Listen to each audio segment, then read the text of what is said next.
Hello and welcome back to the Eisvo Gaming channel for another game review. And today we're looking at a sequel to a game that we've already seen on the channel. And I also wanted to say a huge thank you to everyone just before we get into the review. The channel has recently hit 3,000 subscribers. So thank you so much for the support that you've been showing. I really do appreciate it. Okay, so this time we're looking at Rise of the Tomb Raider, which is of course the sequel to 2013's Tomb Raider and is part of the Survivor trilogy. This game was published by Square Enix and Microsoft Studios, and it was developed by Crystal Dynamics, who is also the developer of the previous game. This one released in 2015, and today we want to take a look back at this one to see how it holds up today, in order to help you answer the most important question asked in this review series. Is this one worth it for you? Let's get into it.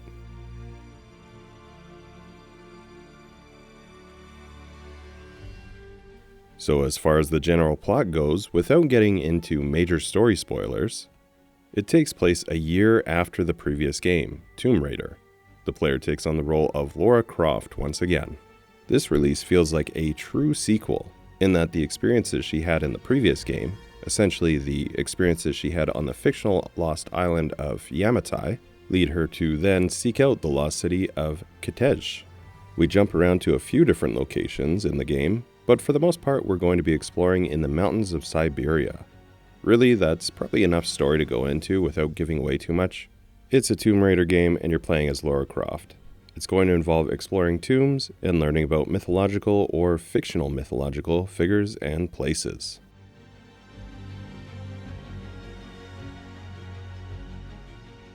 Comparing this game to others, we obviously have the previous game in the series. This one definitely feels very similar in basically every meaningful way. To be fair, there's not a ton of real-world time that's passed between the releases, so although graphics are getting a bit of a boost, don't expect a revolutionary change. Much of the gameplay is also going to be very similar. Things like puzzle solving, combat, and stealth mechanics, resource gathering, and upgrading your gear. Really, I would say if you played the previous game, you have a pretty good idea of what to expect. Also, it should be pretty obvious, but if you enjoyed that game, you're going to find a lot here that's going to feel very similar, so you can expect to enjoy this one as well. So aside from previous games in the series, we've also got the Uncharted franchise to compare to. These two are going to feel pretty similar with the story-driven missions and archaeological flavor, looking at historical and fantasy historical elements throughout the game. There's also another older game that I can compare to that we've actually previously already seen on the channel, Deadfall Adventures, which shares some similarity.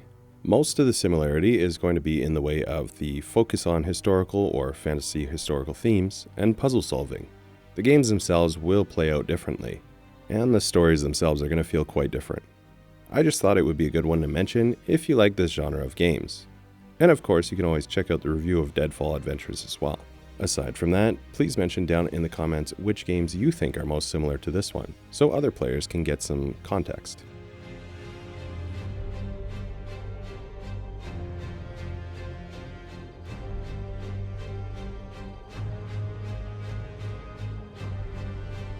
In terms of game mechanics, we have a third-person action-adventure story-driven game. This one also has an emphasis on exploration and puzzle solving. The game will certainly encourage and reward players who go out of their way to find secrets, with really Tomb Raider feeling side activities such as discovering hidden tombs and finding the path or solving the puzzle in order to reach the treasure within. There's actually quite a few optional side challenges in the game, which are going to be dotted all over the map. The main story itself will essentially have the player just continually moving forward through the zones, making your way to base camps, which allow you to have a home base where you can do crafting or upgrading. You can also use these camps to fast travel to other camps if you miss some optional challenge, or maybe you needed to unlock some other equipment before you could complete it. There's environmental challenges similar to the previous game, and dynamic weather conditions including the day-night cycle can affect your gameplay and how you approach a step in the storyline or progressing forward within the world. So as I mentioned, you have crafting and upgrades, and along with that, resource management. Though most resources for simple things are going to be found easily in the environment. You've also got a bunch of skills to unlock as well, which are organized into Brawler, Hunter, and Survivor, and will affect your gameplay and how you choose to complete missions or challenges. My advice is to not agonize over how you're going to min-max with this kind of stuff. Just pick things that fit your game style. The game isn't super difficult, so you don't need to be too careful when picking these things.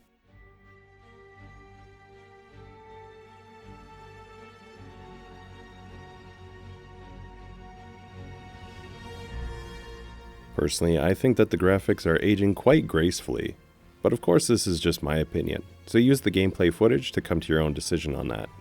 As far as diversity of environments, well, there are a few different areas such as the underground tombs or abandoned mines, that kind of thing, but the game is largely dominated by frozen or cold and snowy mountain areas. Aside from a few exceptions, that's really where you're going to be spending the bulk of your experience.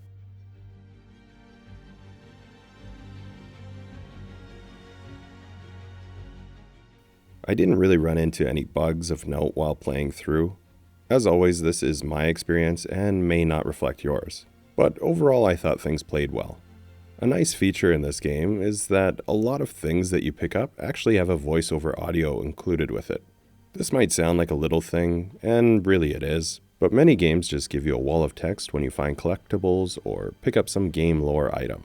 And I have a terrible habit of not reading these things and just moving on quickly, which means I tend to miss out on some of the story elements.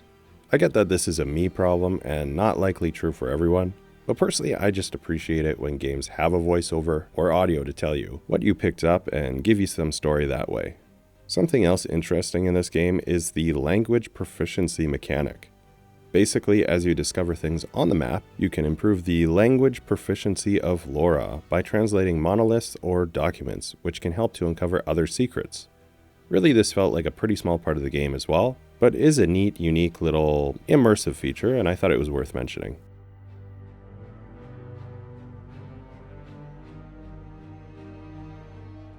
So as always, sound is going to be totally dependent on the player if it's good or not. Personally, I thought that the dialogue was good and written pretty well, but I'll just play a few examples so that you can decide for yourself, as it's extremely difficult to give an objective opinion on this, with different people reacting differently to it. The others, they're done. No amount of money is gonna get them through those mountains. The lost city's up there, somewhere. That's gonna be a hell of a climb. We're gearing up.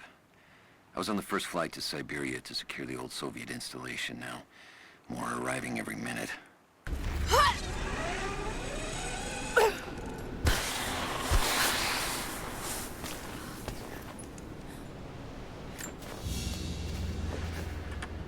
A Byzantine brooch. The enamel work is beautiful.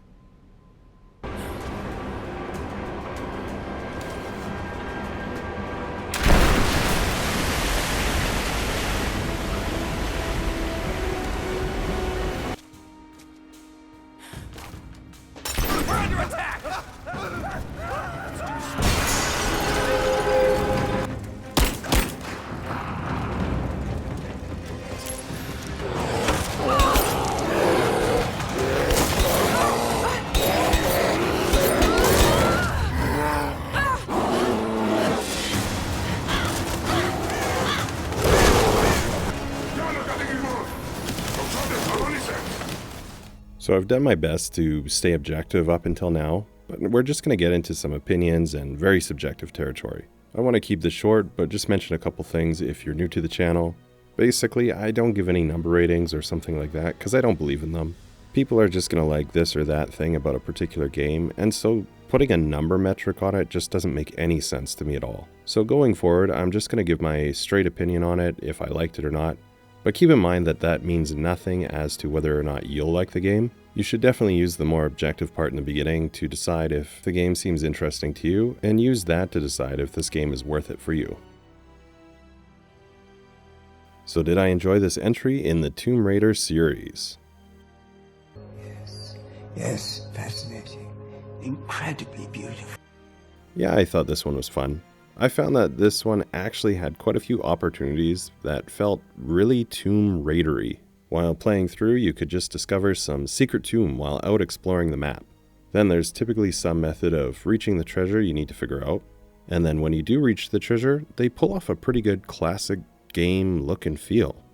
I would say that the story is the main component of the game, and likely the most important thing in keeping you engaged with it. Partially because, as I find with most games that are similar to this, the gameplay itself is going to feel relatively simple and not really what's going to keep the player focused on what's happening. It's more about the overall what's going on and what's coming next, rather than the little bits in between.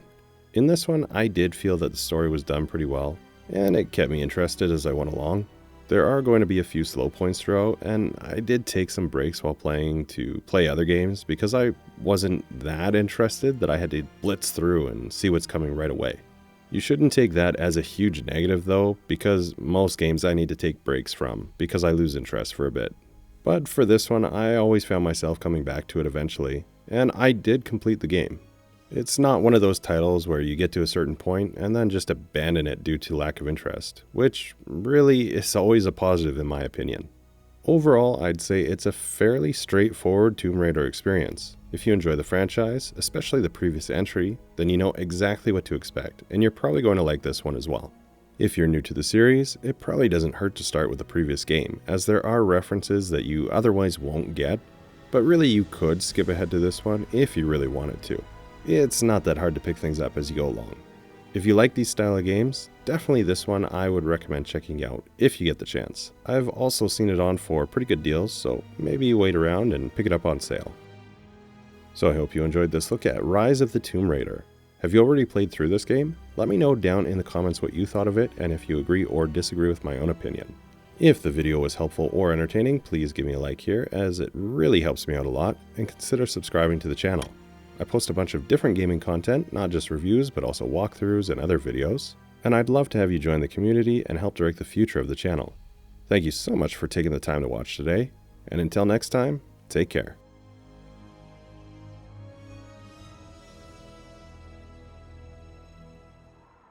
What makes someone reach beyond the boundaries of human experience to face the unknown? As children, we question the world around us.